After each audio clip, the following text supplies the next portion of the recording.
Om Swastiastu, adik-adik, para mahasiswa Sekolah Tinggi Agama Hindu Batara Guru Kendari yang Tiang banggakan, Om Swastiastu. Pada hari ini saya ditugasi oleh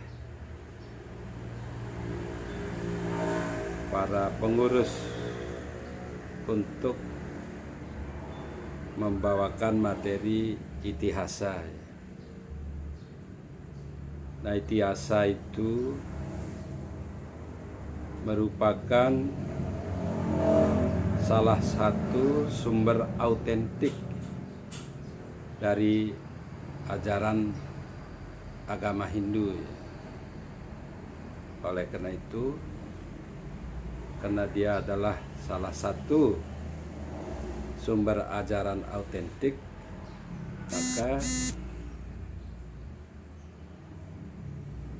berbagai ajaran yang ada di dalam itihasa itu merupakan referensi atau dasar kita untuk melaksanakan ajaran-ajaran agama Hindu. Kalau saya sering menjelaskan bahwa itihasa itu merupakan contoh praktik dari kehidupan. Itihasa ini ada dua yang besar, yaitu Mahabharata dan Ramayana. Saya ulangi, itihasa ini terdiri dari dua epos yang besar, yaitu Ramayana dan Mahabharata. Nah, Ramayana ini menurut referensi yang saya baca itu ada 350 versi yang ada di India, termasuk di Indonesia ya. Dan hebatnya, semua versi ini disesuaikan dengan kondisi di mana ia berkembang, di mana dia diajarkan. Misalnya Ramayana di Indonesia dengan Ramayana di Thailand, Vietnam, bahkan India itu ada selalu sisipan-sisipan yang disesuaikan dengan kondisi daerah itu ya. Inilah kehebatan dari ajaran Hindu ya, yang kita sebut dengan Panca Siddhartha ya. Selalu melakukan penyesuaian-penyesuaian dengan tradisi-tradisi di wilayah-wilayah tertentu di mana agama itu berkembang. Nah, Ramayana ini menurut berbagai sumber adalah kisah tentang Awatara Wisnu yang diberi nama Sri Rama atau lengkapnya Sri Ramacandra pada masa Trita Yuga. Kalau adik-adik kan sudah tahu pembagian yuga itu Satya Yuga, Trita Yuga, Dwapara Yuga, dan pada saat ini adalah Kali Yuga ya. Hal ini juga dijelaskan di dalam parwa yang pertama dari Mahabharata, yaitu di Adiparwa ya, tentang pembagian yuga ini.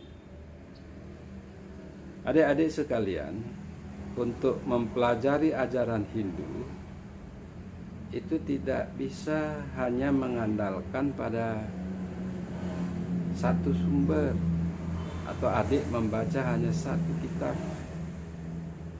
Karena kita mengenal apa yang disebut dengan Satwedangga. Secara umum, apa yang kita sebut dengan ajaran Weda ini dikenal juga dengan nama Sanatana Dharma, yang bersifat universal, bahwa ajaran ini, ajaran suci ini diturunkan pertama kali dan terakhir kali. Adik-adik bisa memaknai apa arti dari kata itu. Itu juga berulang-ulang kali disebutkan di dalam Itihasa ini. Nah, memang dianjurkan untuk bisa memahami Hindu secara baik, mulailah dari Itihasa ini. Kisah sejarah dari para awatara atau autobiografi dari para awatara. Nah, sehingga banyak umat yang bertanya, apakah epos Ramayana dan Mahabharata ini betul-betul terjadi? Sebagai umat Hindu, tentu saja kita mempercayai hal itu, karena dia adalah, dua kitab ini adalah autobiografi dari awatara itu sendiri. Kalau di dalam Ramayana disebut dengan Sri Ramacandra, kalau di Mahabharata awatara Wisnu disebut dengan Sri Krishna. Yang paling monumental adalah melahirkan kitab Bhagavad Gita. Ini adik-adik harus pahami secara umum. Jadi Ramayana dan Mahabharata ini adalah histori, bukan story gitu ya. Tadi saya menjelaskan bahwa Ramayana itu versinya ada 350, banyak sekali. Dan yang mirip dengan di Indonesia itu, kalau kita hubungkan dengan India, adalah dengan provinsi Kerala. Ya, nampaknya hubungan Indonesia dengan Kerala dulu lebih dekat, sehingga versi dari Ramayana di Indonesia itu mirip-mirip dengan yang ada di Kerala. Gitu ya. Nah, kemudian ada juga versi penulisan Ramayana dari pandangan yang berlawanan. Nah, sekarang ditulis sebuah karya yang berjudul Rahwana. Karena konon berdasarkan informasi di tanah Sri Lanka itu, Maharaja Rahwana itu betul-betul dipuja sebagai pahlawan yang betul-betul hebat gitu ya, patut dicontoh gitu. Nah, kalau kita berbicara tokoh dari Ramayana ini, ada Sri Ramacandra dengan Dewi Sitanya, kemudian ada Maharaja Rahwana dengan permaisurinya Mindodari. Lalu adiknya yang terkenal kemudian menggantikan Rahwana setelah dapat dikalahkan oleh Sri Rama, Gunawan Wibisana. Rahwana ini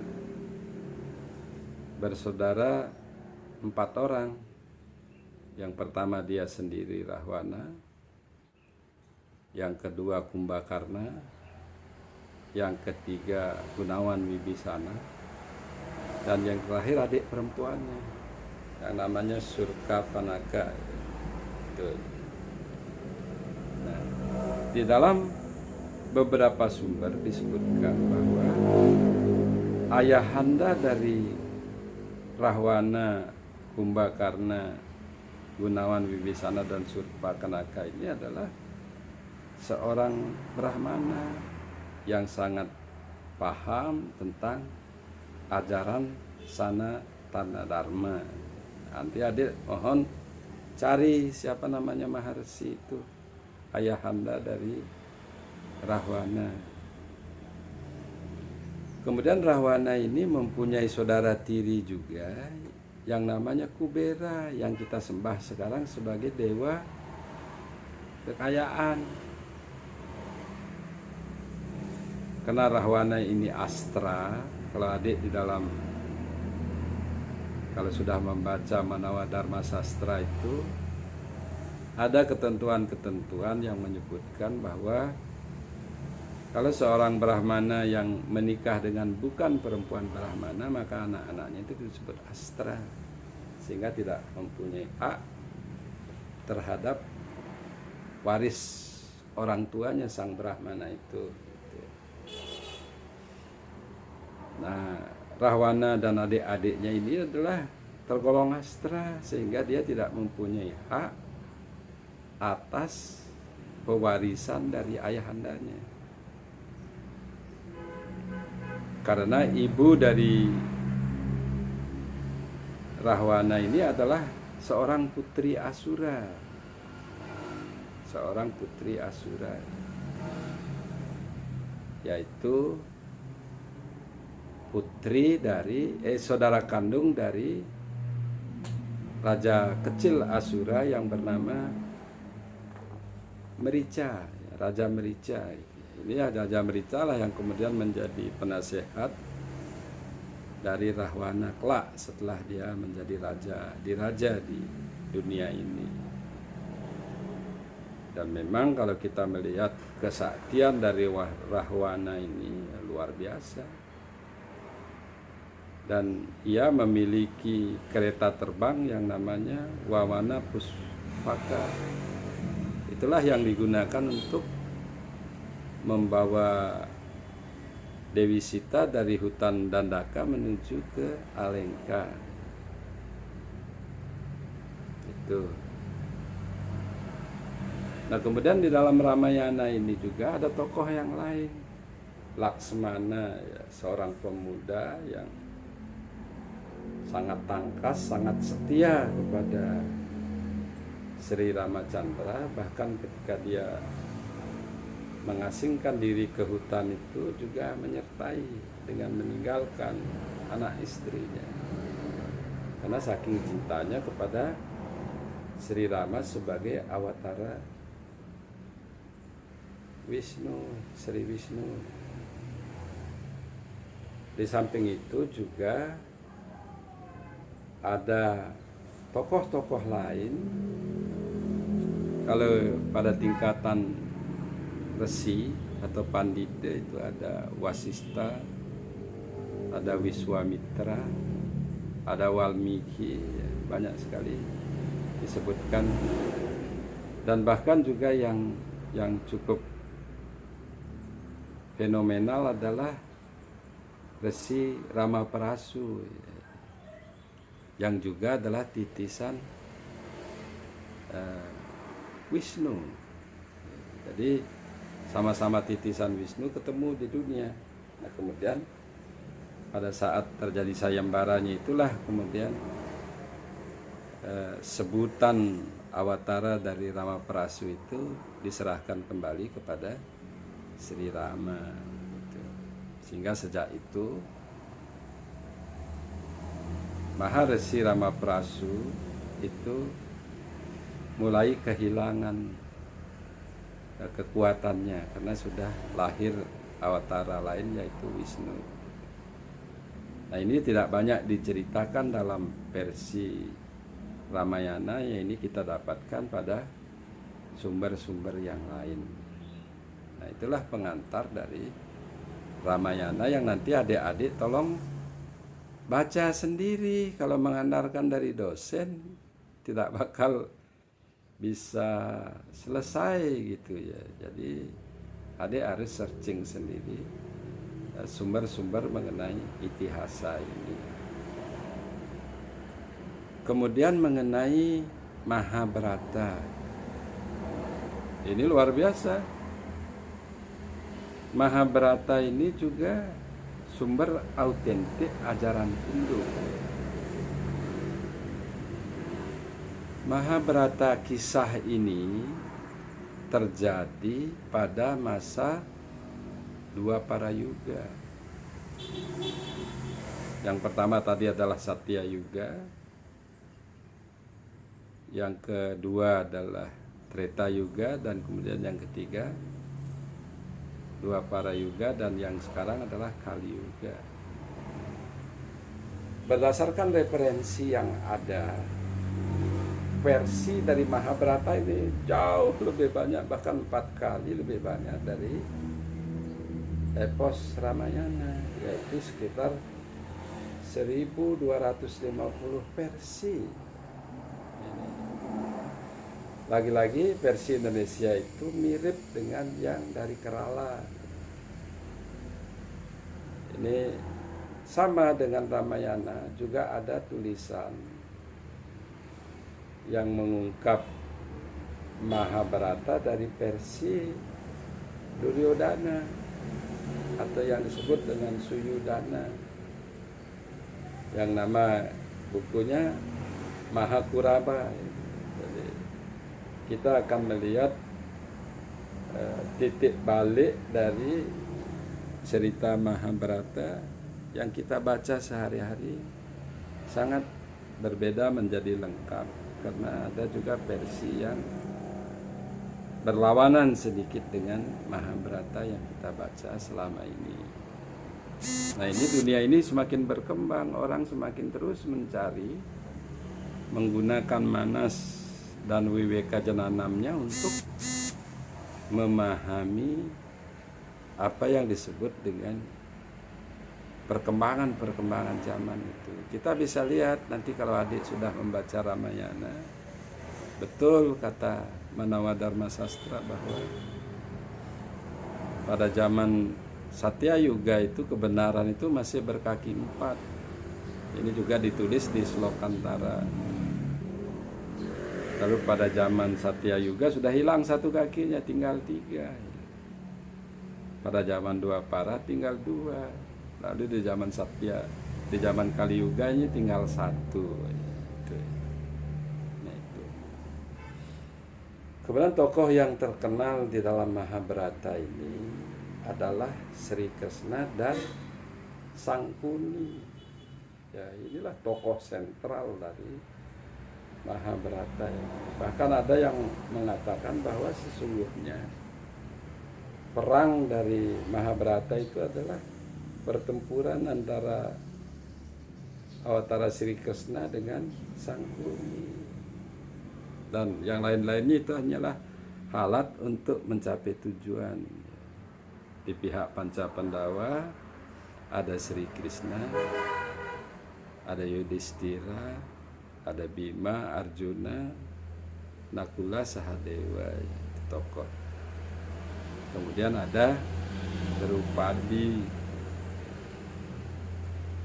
Di pihak Kurawa luar biasa, terdiri dari orang-orang yang sangat hebat, para Brahmin yang hebat, seperti Acarya Dronacarya,